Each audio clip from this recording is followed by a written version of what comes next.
नमस्कार साथियों, current news में आपका स्वागत है। 30 अक्टूबर को महर्षि दयानंद सरस्वती का पुण्यतिथि मनाया जाता है। तो इस पुण्यतिथि के अवसर पर उनके बारे में कुछ बुनियादी तथ्यों को जान लेते हैं। सबसे पहले जानते हैं कि इनका जन्म कब हुआ था और कहां पर हुआ था।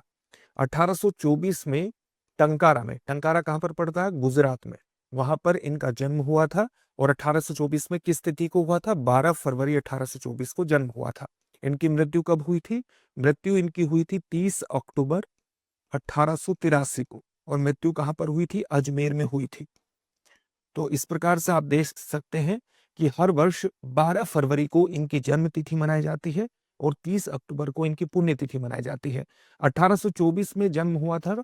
तो वर्ष 2024 कौन सा जन्म जयंती का अवसर पड़ता है? इनकी इनकी जयंती का अवसर 200वीं जयंती का अवसर पड़ता है। तो वर्ष 2024 से लेकर के वर्ष 2025 तक इनकी 200वीं जयंती मनाई जा रही है। और इसी अवसर पर हाल ही में जो हमारे देश के प्रधानमंत्री हैं, उन्होंने एक इंटरनेशनल आर्यन समिट को भी संबोधित किया है। इंटरनेशनल आर्यन समिट को क्यों संबोधित किया है? क्योंकि महर्षि दयानंद सरस्वती का एक महत्वपूर्ण योगदान यह है कि 1875 में उनके द्वारा आर्य समाज की स्थापना की गई थी।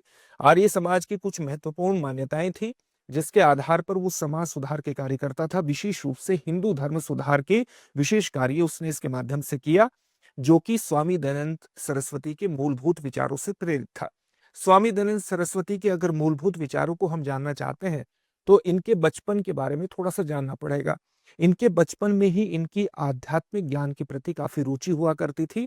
और आध्यात्मिक ज्ञान के प्रति रुचि होने के साथ साथ ये मूर्ति पूजा, तरह तरह के कर्मकांडों, अनुष्ठानों का भी विरोध करते थे बचपन से ही। इन्होंने 19 वर्ष की उम्र में अपना गृह त्याग कर दिया और 1845 से लेकर के 1860 के दौरान ये लगातार भ्रमण करते रहे। इसके बाद इनके मथुरा में एक स्वामी हुआ करते थे। मथुरा में स्वामी विरजानंद, क्या नाम था? स्वामी विरजानंद। स्वामी विरजानंद के द्वारा इन्हें शिक्षा प्रदान की गई। एक प्रकार से इनके गुरु थे स्वामी विरजानंद। तो उन्होंने इनको कई चीजों के लिए प्रेरित किया। विशेष तौर से इन्होंने स्वामी विरजानंद द्वारा इन्हें प्रेरित किया गया हिंदू धर्म से भ्रष्ट प्रथाओं को दूर करने और साथ ही वेदों के सही ज्ञान को पुनर्स्थापित करने की प्रेरणा दी गई। तो इनके द्वारा जो प्रमुख नारा दिया गया था, नारा क्या था? वेदों की ओर लौटो। वो वस्तुतः स्वामी विरजानंद की शिक्षाओं से ही प्रेरित था। एक महत्वपूर्ण नारा था इनका, वेदों की ओर लौटो। और इनके ये सारे ज्ञान, एक तरह से इनके द्वारा जो अलग अलग चीजों के बारे में अपना दृष्टिकोण अभिव्यक्त किया गया, चाहे वो मूर्ति पूजा को लेकर के हो, चाहे वो जाति प्रथा के विरोध से संबंधित हो, अस्पृश्यता के विरोध से संबंधित हो, बहु विवाह के साथ साथ बाल विवाह का विरोध हो, ये सारे दृष्टिकोण और इसके साथ साथ इनका आध्यात्मिक ज्ञान के प्रति दृष्टिकोण, इनके वेदों के प्रति जो एक तरह से ये वेदों को ज्ञान की मूलभूत स्रोत के रूप में व्याख्यायित करते थे, ये सारी चीजें कहां पर प्रकट होती हैं? इनके द्वारा रचित ग्रंथ में। कहा? सत्यार्थ प्रकाश में। इनके द्वारा रचित एक महत्वपूर्ण ग्रंथ है जिसका नाम है सत्यार्थ प्रकाश, उसमें ये अभिव्यक्त होती है। स्वामी दयानंद सरस्वती के द्वारा एक महत्वपूर्ण आप कह सकते हैं स्कूल कॉलेज भी प्रेरित थे, जिसको हम डीएवी के नाम से जानते हैं। ये डीएवी की फुल फॉर्म क्या है? दयानंद एंग्लो वैदिक स्कूल या कॉलेज। ये स्वामी दयानंद सरस्वती से ही प्रेरित थे।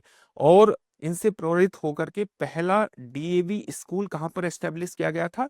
स्वामी हंसराज के द्वारा, या आप कह सकते हैं महात्मा हंसराज के द्वारा लाहौर में एस्टेब्लिश किया गया था।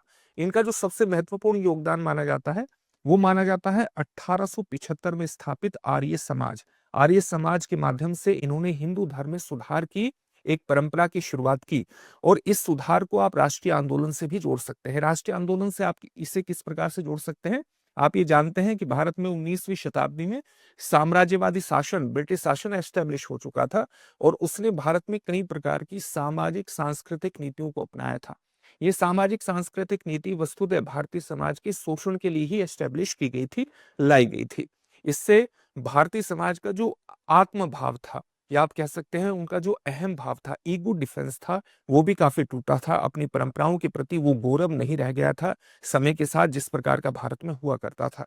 तो स्वामी दयानंद सरस्वती ने किस प्रकार से लड़ाई की? आर्य समाज के माध्यम से। एक तो उन्होंने आर्य समाज के माध्यम से हिंदू धर्म में सुधार की प्रक्रिया को प्रारंभ किया।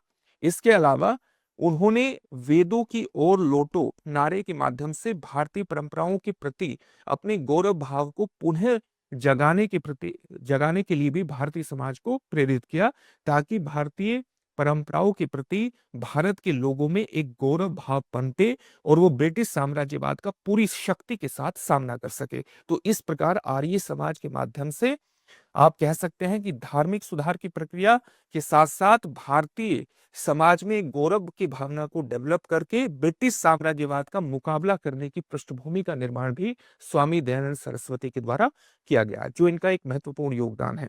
इसके साथ साथ आप ये भी समझिए कि 1876 में इनके द्वारा ही सबसे पहले स्वराज की बात की गई थी। इसी स्वराज को बाद में बाल गंगाधर तिलक, लाला लाजपत राय और महात्मा गांधी के द्वारा एक व्यापक विचार के रूप में प्रसारित किया गया, और इस प्रकार से स्वामी दयानंद सरस्वती का भारत के राष्ट्रीय आंदोलन में भी एक मूलभूत योगदान स्थापित हो जाता है। एक बहुत ही उच्च, आप कह सकते हैं कि बहुत ही बड़े स्तर की एक शख्सियत रहे हैं महर्षि दयानंद सरस्वती। अब इनसे संबंधित एक प्रश्न देख लेते हैं, जिसका उत्तर आपको कमेंट बॉक्स में कमेंट करके देना है। प्रश्न क्या है? निम्नलिखित कथनों पर विचार कीजिए। पहला कथन है, महर्षि दयानंद सरस्वती का जन्म टंकारा, गुजरात में हुआ था। दूसरा कथन है, सत्यार्थ प्रकाश महर्षि दयानंद सरस्वती का महत्वपूर्ण ग्रंथ है। आपके सामने ऑप्शंस क्या है? आपको ये बताना है कि इनमें से कौन सा कथन सही है या है। आपके सामने ऑप्शंस क्या है? केवल एक, केवल दो, एक और दो दोनों, न तो एक और न ही दो। इस प्रश्न का उत्तर कमेंट बॉक्स में कमेंट करके जरूर दीजिए। फिर से एक नई सेशन में मुलाकात होगी। धन्यवाद। अब एग्जाम की तैयारी को और बेहतर करने के लिए हमारे चैनल को लाइक, शेयर और सब्सक्राइब करना ना भूलें।